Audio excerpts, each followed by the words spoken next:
Kumakalat ngayon sa online world ang chikang hindi na raw matutuloy ang inaabangang pelikula ni Catherine Bernardo na Elena 1944. Sa ngayon ay wala pang opisyal na announcement ang ABS-CBN.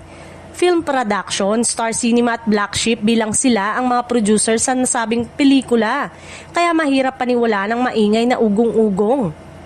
Actually, abang-abang ang mga fans at movie aficionado sa announcement.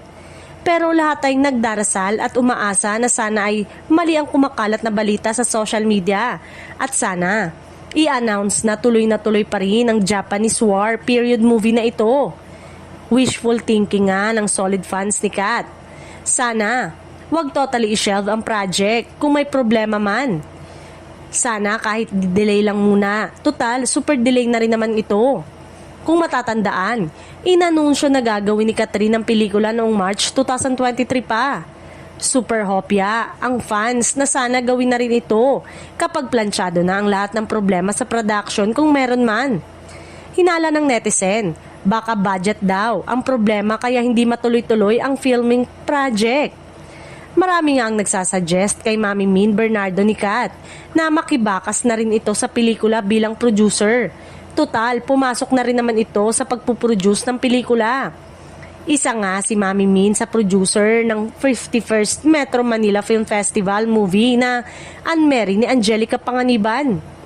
Samantala, period movie kasi ang Elena 1944, kaya siguradong malala ang production cost nito sa set design pa lang.